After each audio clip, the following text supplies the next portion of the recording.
Imagine, Americans are good people. Americans don't believe that Americans are not willing to help. I'm talking about American people. American people will be more than happy to help. Help what? Help for democracy, for values of human rights, for justice, for liberty. And I'm optimistic if we can make this connection will be great. Young Americans too can write to the news media, can communicate with the congressmen and the senators, and tell them what is really happening. I appreciate if some of you can write to your congressmen or women, tell them what's really going on in Egypt. Good news, a few days ago, still I was in London, I received a letter from a church in Pittsburgh. I was doing my PhD in Pittsburgh, Pennsylvania. And that church wrote a letter to me saying, we remember you when you were in Pittsburgh and we would like to support the cause of Egypt. And they wrote a real good letter. If we can have other churches can write letters of support for the freedom of people in Egypt, it will be very positive. There can be lots of things, and I hope young Egyptians can have, young Americans can have programs on campuses, on Freedom Day or Egypt Day, to share the information about Egypt. There can be done a lot, and I appreciate if I can meet young Egyptians or young Americans right after this to discuss further things that can be done, inshallah. Personally?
Now you get me into something I have to share with you.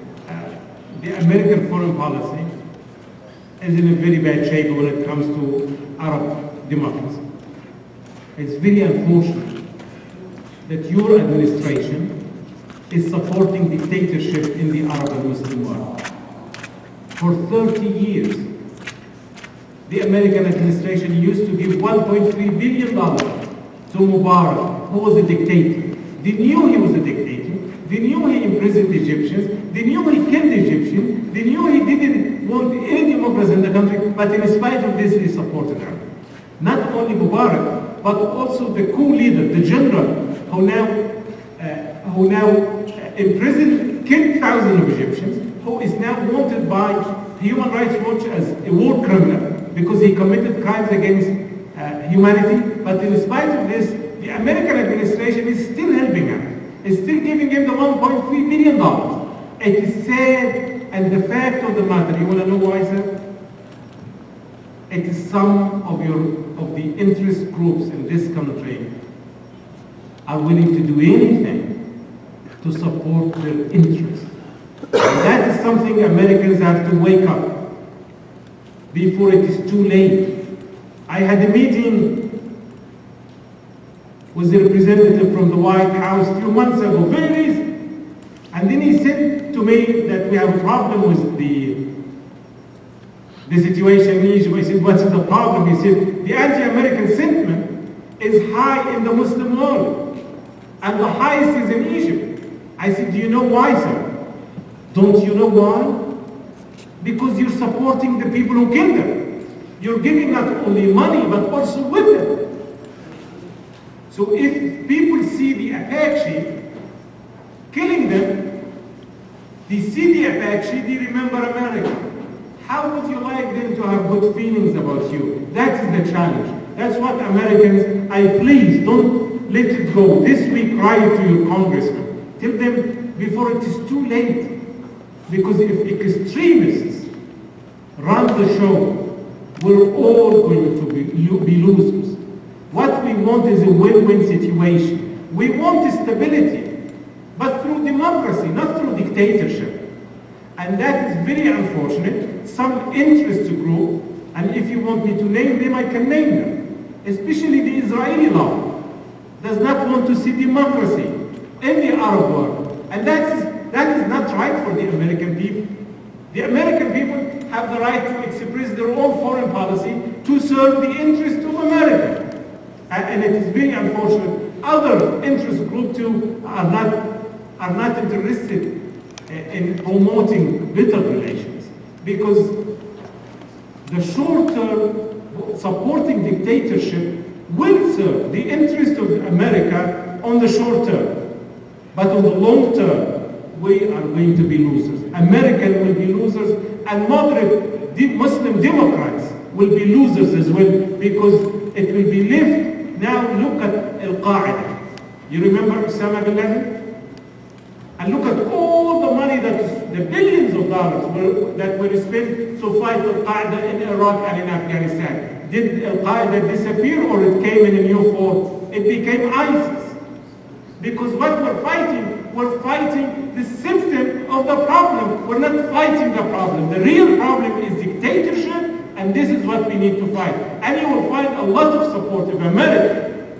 Support is democracy, human rights, and rule of law in the Arab world. They will find lots of Arabs be willing to engage America on equal footage, so that we can talk about mutual understanding, mutual respect, and mutual interest.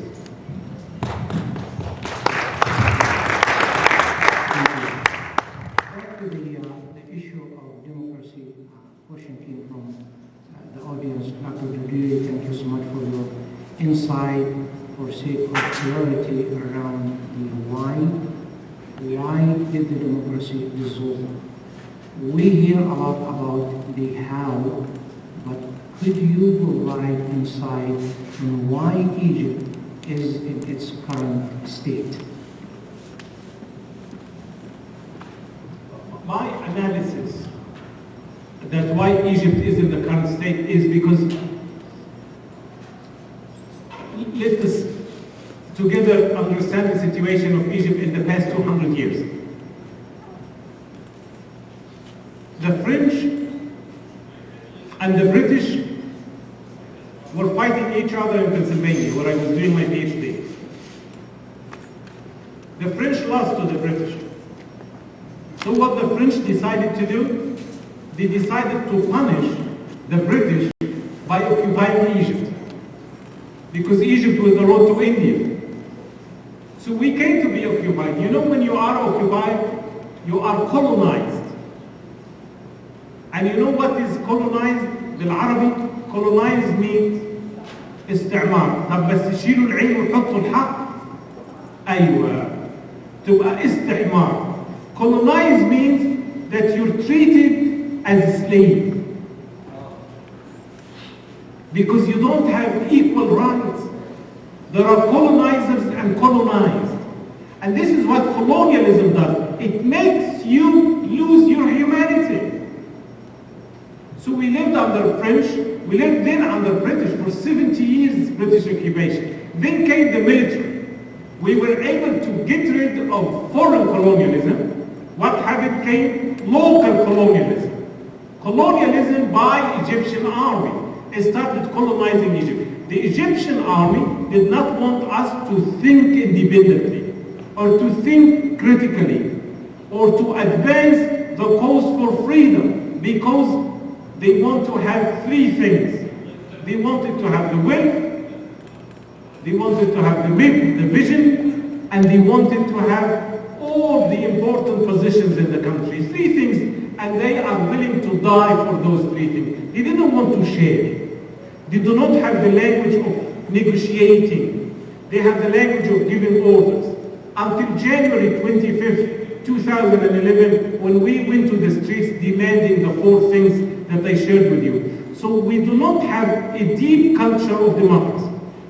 We do not have a deep culture of dialogue. We don't have a deep culture of building coalitions. We don't have a deep culture of having common terms where we can work together. It is going to take us some time until we learn that democracy is the best alternative for all of us, and that's why we are in the process of learning. We're paying heavy price when I share with you that there are more than 45,000 political prisoners and in the prisons of Egypt. And the conditions are terrible conditions. Do you know some of my colleagues died because they could not get their medication? You know, there is 179 members of parliament, like congressmen, are imprisoned by the military regime. 179, sir. And they are in jail. What does this tell you? The situation is really bad. This is forcing all of us to rethink. Many people who supported the military coup at the very beginning now are saying, oh, we made a big mistake, and now they're coming back. And I would like to encourage, especially Egyptian Americans, please, Egyptian Americans, please, if you're not working for freedom, justice of your own country, and you live in America, shame on you. Because you cannot live in a democracy, enjoy the fruits of freedom and justice, and deny it to your own people. You cannot do this. That is not right. That is selfish, and it should not continue to be. I encourage Egyptian Americans and other Arab Americans, Muslim Americans, non-Muslim, all Americans, to help the cause of Egypt so that Egyptian democracy can move forward. And we need to learn from other experiences too. We have really to learn. I went to South Africa just a few weeks ago to learn the South African experience of how did they do it. And I am planning to continue traveling. As long as I can fly, I will fly to the rest of the world to learn about democracy, human rights, and rule of law.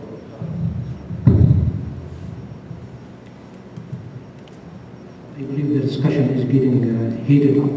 So we do have a question here. I'm sure Dr. Duguri is ready for this one. Why the regime in Egypt now is scared to death from Islamists in general, but from the Muslim Brotherhood in particular? And related to this one, why the Mashhur Islam, the Islamic vision or project or movement has failed? Thank you. Thank you, Dr. Hamdi. The first thing that I shared with you as a way out of the problem we are in is one word, is consciousness.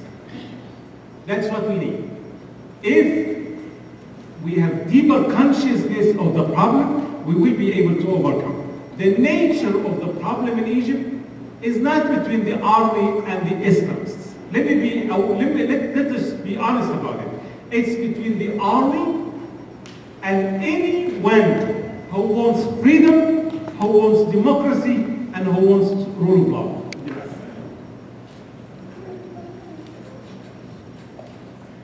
So this is the nature of the problem. The problem is not really between the army and the Islamists.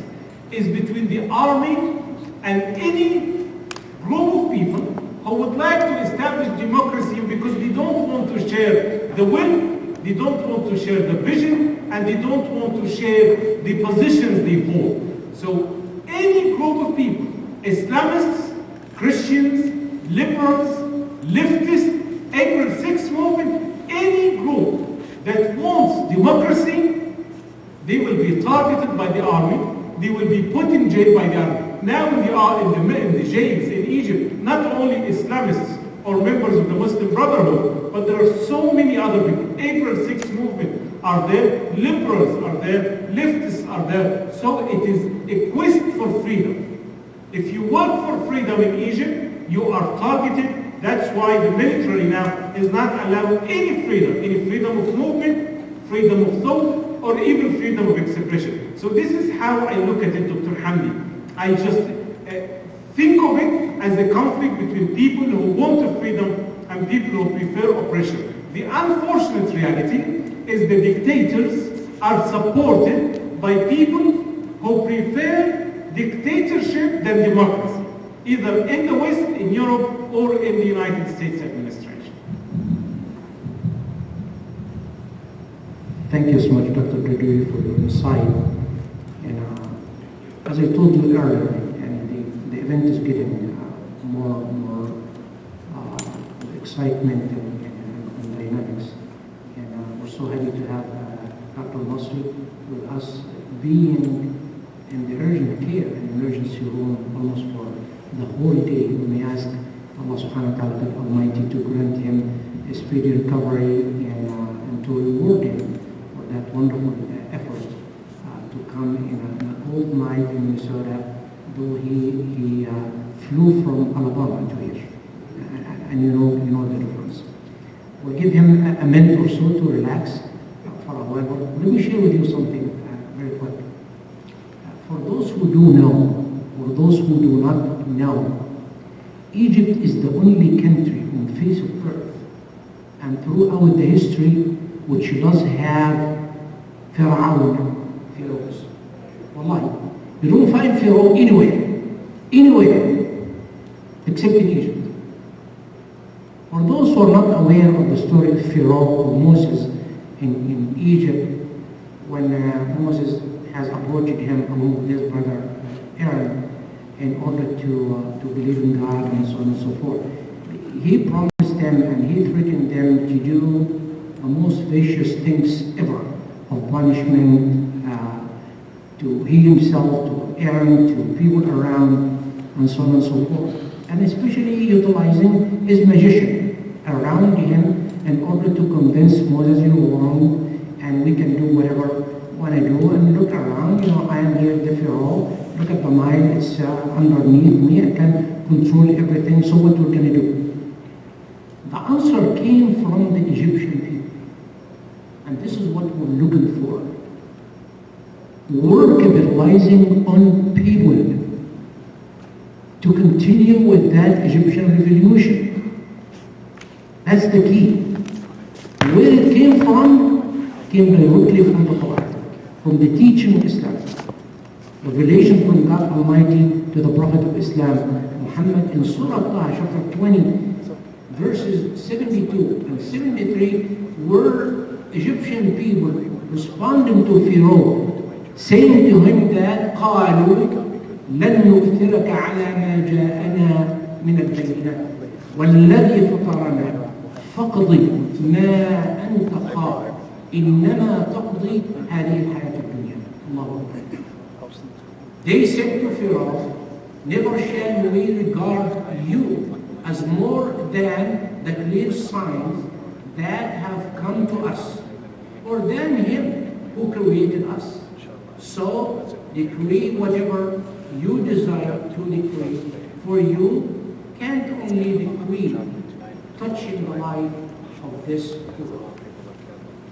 Second ayah. إِنَّا مَنْ نَجْرَبْنَا لِيَغْفِرَ لَنَا خَطَايَانَا وَمَا أَكْرَهْتَنَا عَلَيْهِ مِنَ السِّحْرِ وَاللَّهُ خَيْرٌ أَبْقَى. For us, we have believed in our Lord. May He forgive us our faults and the magic to which you did compel us. For God is best and most abiding. This is the key for the Egyptian people to continue the revolution, and they will be victorious by the heavenly grace and mercy of God Almighty.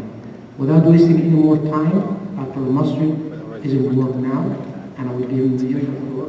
Dr. Masri had 30 minutes. And 13, he's not going to speak for 30 minutes. But I know the topic he would want to share with us and speak.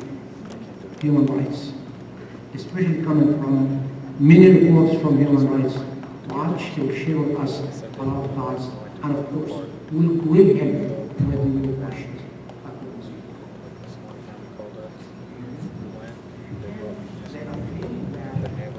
This is my policy, and I've been the best.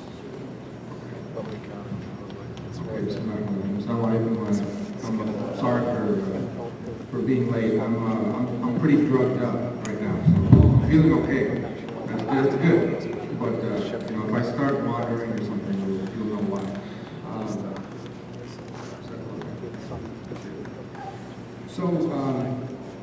Let me look at a couple of things here, and I know that probably some of this will be reviewed. Dr. Didi probably addressed some of this, but I just finished an article it's a short article for Al Jazeera that's going to come out, I think tomorrow, or either tomorrow or the next day. In that article, I was thinking about two questions. I was thinking about how the current regime has been able to re-solidify authoritarianism in Egypt. Because if you remember, if you think back to 2.5 years ago, right around the time of the coup, you had all these, there was so much anger, and there were protests every day, and there were marches, and you're thinking, boy, it's going to be hard for them to keep this up. These people aren't going home. There were these protests every day. You remember Rabah and other marches all over the country. But they've sort of managed, haven't they? Here we are, 2.5 years later. A lot of people are very pessimistic. I'm probably more optimistic now than I have been in some time on Egypt. And I'll tell you why in a few minutes. But they've been able to maintain their hold on power. Sisi has the support, for the most part, of the army. He has the support of the police, for the most part. He has the support of the media apparatus, for the most part. The judiciary. They've all pitched in. So they seem to be very strong. They have the international diplomatic support for the most part. So everything kind of seems hunky-dory. How did they do it? Well, I was thinking about this issue when I was writing the article, and it's actually very simple. I don't think you need a PhD to figure out what's happened in Egypt for the last 2 years or 2.5 years.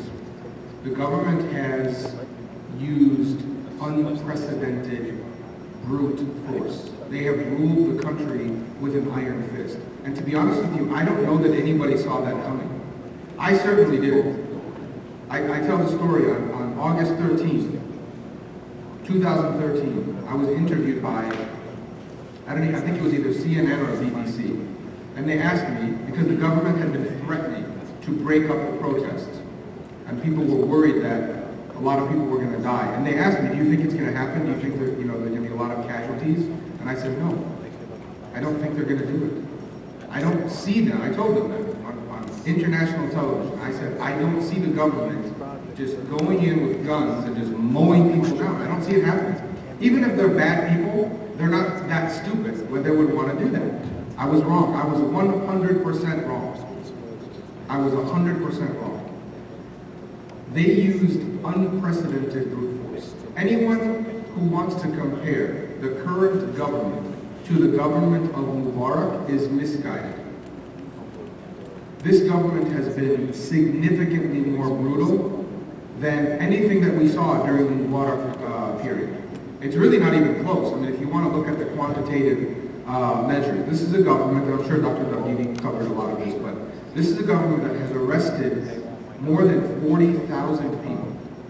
That is a tremendous number. Almost all of the people that have been arrested, according to Human Rights Watch, have been non-violent. In other words, these are just political arrests, right? This is a government that has killed, we don't know exactly how many, but probably the safest estimate is right around between 2,500 and 3,000 people. That is a large number of people. And this was significant. It was a significant strategic move. When they decided that they were going to go into the streets and just start killing people, the main objective was not to kill the people. The main objective was to intimidate everybody else. And we have to be honest, to a significant extent it worked. I mean, these people are human at the end of the day. I know people personally in Egypt who used to go into the streets and protest every single night. For months, they were going.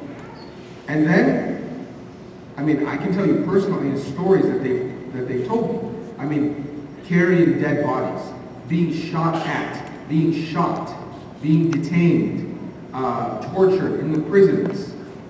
These are young men and women in their 20s, in their 30s. They have kids. They have futures. I know a lot of people that were protesting for months and they have not been in the streets for the last 2 years. They're humans. They are human. So 2,500 people killed. Mubarak never, and I'm not trying to praise Mubarak. Obviously, I'm very critical of Mubarak, but he never killed 2,500 people. He never jailed 40,000 people. He never banned the entire, even the Muslim Brotherhood under Mubarak had a little bit of space to maneuver.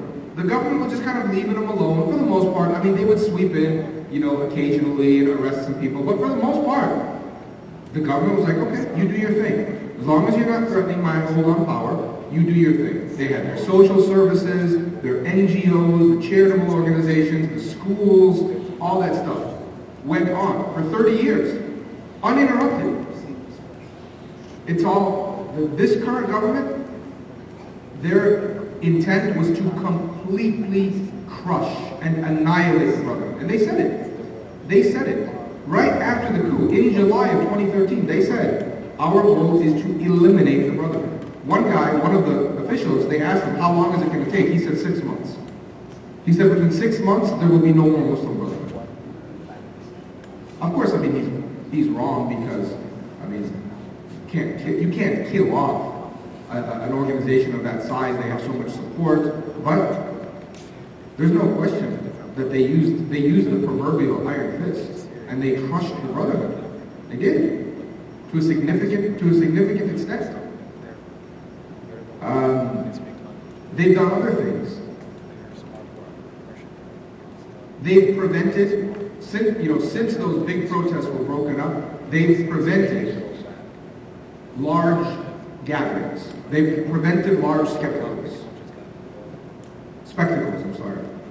They've prevented large spectacles. This is important. What happened the last time there was a large spectacle?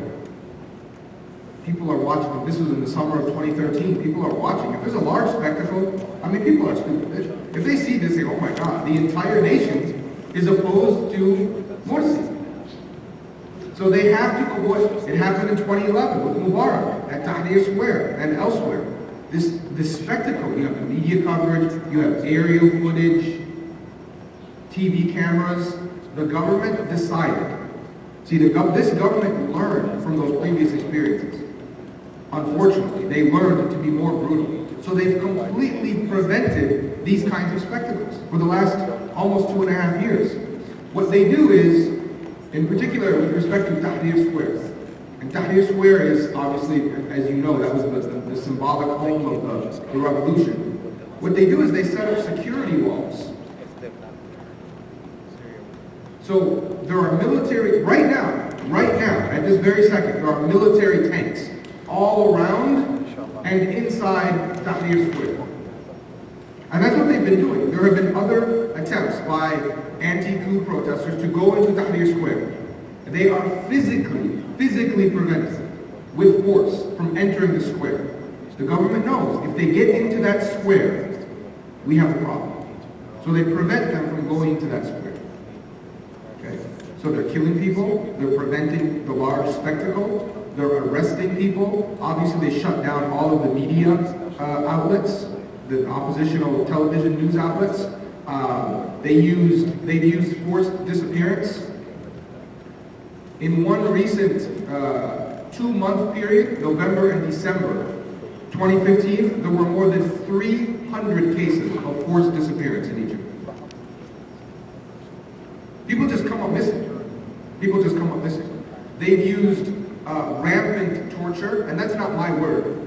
Amnesty International has studied the issue of torture. They said that torture is, quote, rampant. Since the coup. Since the coup. Much more intense than even what we saw during the Mubarak period. At least, we don't know exact numbers, but at least 100 people have been killed while in police custody. Most of them from torture.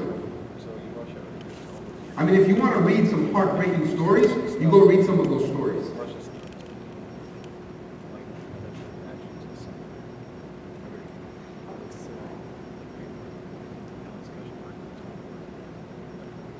And as they've gone through and committed these atrocities, the police have killed all these people. What have they done in response? Have they investigated the police? Have they arrested police officers? No. I study media, that's my trade. They praise the police. They call them heroes. They say they are heroes. These are our heroes. They are protecting us. After the biggest massacre of protesters in modern world history, the TV networks in Egypt were showing footage of the police and playing the music for Pirates of the Caribbean and for Rocky, the movie Rocky, the soundtrack. That's what they were doing. So you think they might have a heart, right? All these people being killed? No. They praise them. Sisi erected a statue honoring the police at Rawah Square. Think about that. Just try to wrap your head. I mean, they talk about adding insult to injury. I mean, that's adding insult to injury. They killed a minimum of 817 people in a few hours, just mowing them down, and then they go up and they put a statue up of the police, honoring the police. So, what have they done? How have they survived this long? 2.5 years? Brute force, iron fist. I didn't think they had it in them to do all of this. I didn't. If you asked me 2.5 years ago, are they going to do all this? I would have said no. They're not going to be able to do all this. Even if they are bad people. But this is what they've done. This is what they've been able to do. And this is the second question that I looked at in the article that I wrote. Very briefly, unfortunately, because I had some space limitations.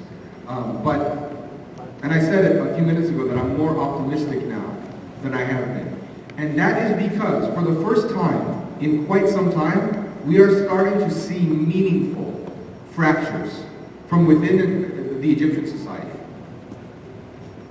It's no longer just the Islamists or the hardcore secular revolutionaries that are opposed to this government. There is increasing discontent and disenfranchisement. There is increasing public anger because the guy's been there for what? 2.5 years, and he's been president for 1.5 years or whatever. And where are the results? People are starting